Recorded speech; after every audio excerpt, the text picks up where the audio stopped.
Coaches, Rick Stewart of All Access Coaching. I'm really excited to bring you this free video, and make sure you hit the subscribe and like button down below. And if you hit the like and subscribe button, you'll get notified when we upload new content. We're uploading 3 or 4 videos every week. So as we go through this is a big part of my program philosophy and the objectives as we go through this program. What do we do? And so there are 10 objectives. There are 10 objectives that I'd like to share out. And this is extremely important to me. Okay, number 1, have integrity from top to bottom. Okay, it starts with hiring good assistant coaches that are great people, respectful people, like Joe Scott, that are going to have a conversation with you, that are going to bring something to the table, but that are going to love the kids and do the right thing. Extremely important. There's a reason that that's number 1 on my program philosophy. So when I came up with that 4-page interview packet, I met with my college head coach, Mickey Matthews, when I was at James Madison University. And my brother was still playing, and I was driving up, and I went and I met with him.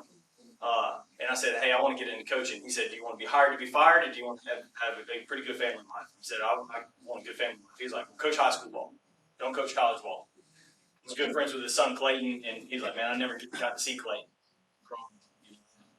And I did, but I never got to see him.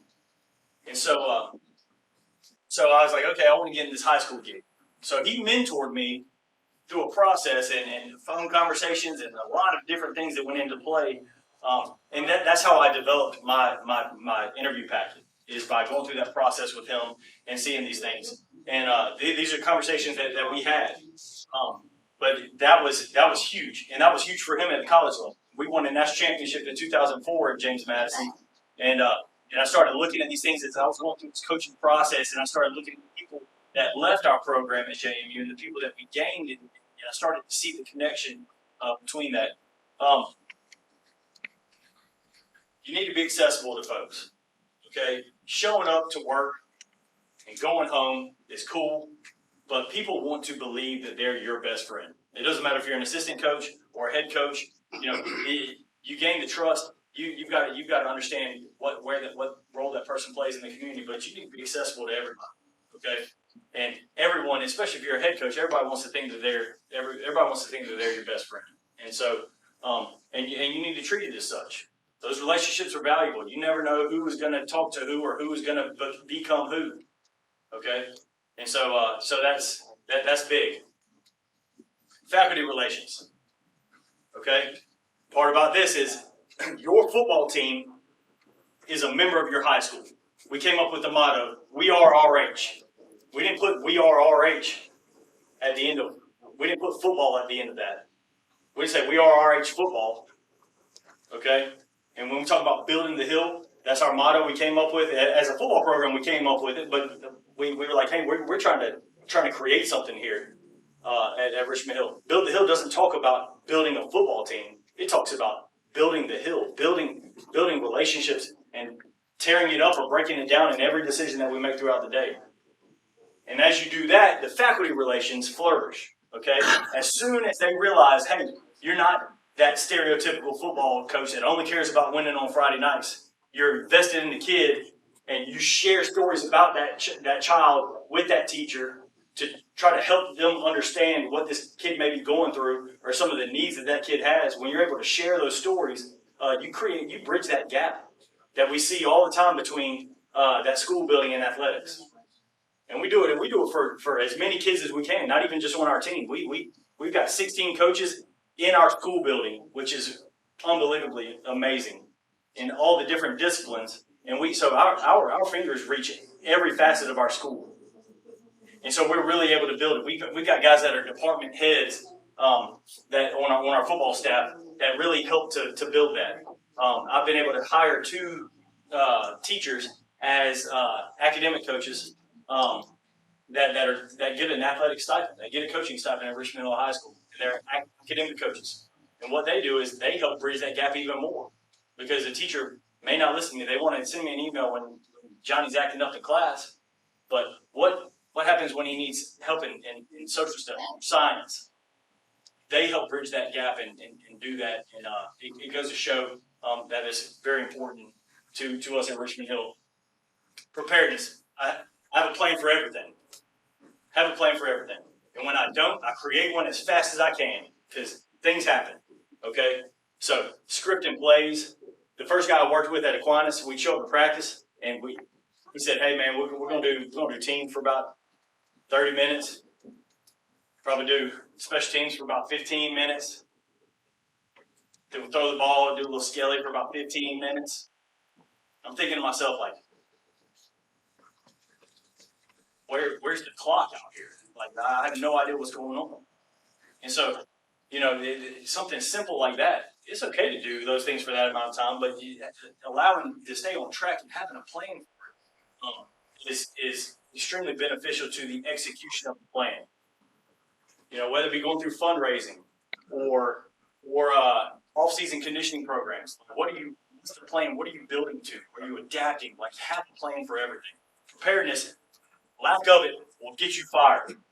You will be asked not to return. Okay, when a coach looks down at your indie period and you're having a conversation with the guys, it better be about something good, because you can talk about them before school or after practice.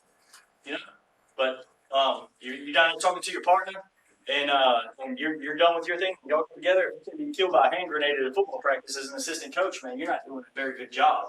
You should be intertwined with your players. And so that's one thing that we've tried to do at Richmond Hill in different segments of practice, where we go in.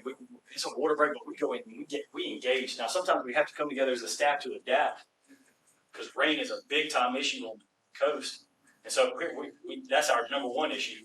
But you have a plan for it, but you're able to be prepared to execute throughout the practice schedule. All right. So organization. All right. Organization is the cornerstone of any program. Okay, and having the capacity to know exactly what things are going to happen at different times of year, having a calendar, building a calendar. If you're an assistant coach, I challenge you, just build a calendar, man. Build a calendar of what you want to do in January. What do you want to do in February? Have a plan for reconditioning. You're like, "Coach, I've never dealt with that before." Well, you better figure it out if you want to be a head coach, or you're going to be slapped in the face with that bill. And you're going to wonder, where does that come from? Okay, so having an organization, rudderless ships go in circles, and that was a Mickey Matthews quote to me. Like, when we talk about organization of a football program, he said, "Rudderless ships go in circles." Be planned, come together as a unit, and everything will be just fine. Being positive, which is, guys, it's tough. It's tough. It's tough to show up and when you're taking over a program, or maybe you're one of the only coaches in the school building. It's tough to be positive all the time, because you got to be the motivator, you got to be the disciplinarian, you got to plan, you got to be the offensive and defensive coordinator. I don't care, I've done all of it. You can make excuses about why you can't be positive, but don't make them. Just do the job. Just do it. Be the disciplinarian and then lift them up. Just be positive. Understand they don't care how much you know until they know how much you care. Is so true. It's so true. And I'm preaching to the choir. I hope I am. But they have to understand that you love them. They have to understand that you love them. And you gotta be ready to go. Before games, during our warm up session, we come together before we branch out into our team stretch, and I make it a point, and I make it a point every game. And I say it all the time anyway. I throw around the L word like it's candy, because I do. But I tell our guys, I tell them I love them, and I try to make eye contact with as many of them as possible. I say, "I love you, man. I love you. I love the impact you have on me as a man, as a husband, as a coach, as a dad. I've got 3 kids, man, and the guys that I coach impact me being a father more than they will ever understand. And I try to share that with them. I try to just say, "Hey, man, thank you. I love you." And that's part of being positive, man. There's nothing more positive than a little love. Coaches, I really hope you got some great information from that YouTube video. Again, hit the subscribe and like button down below. It gives us valuable data, and you also get notified when I upload new content to this channel. Thanks for watching, coaches.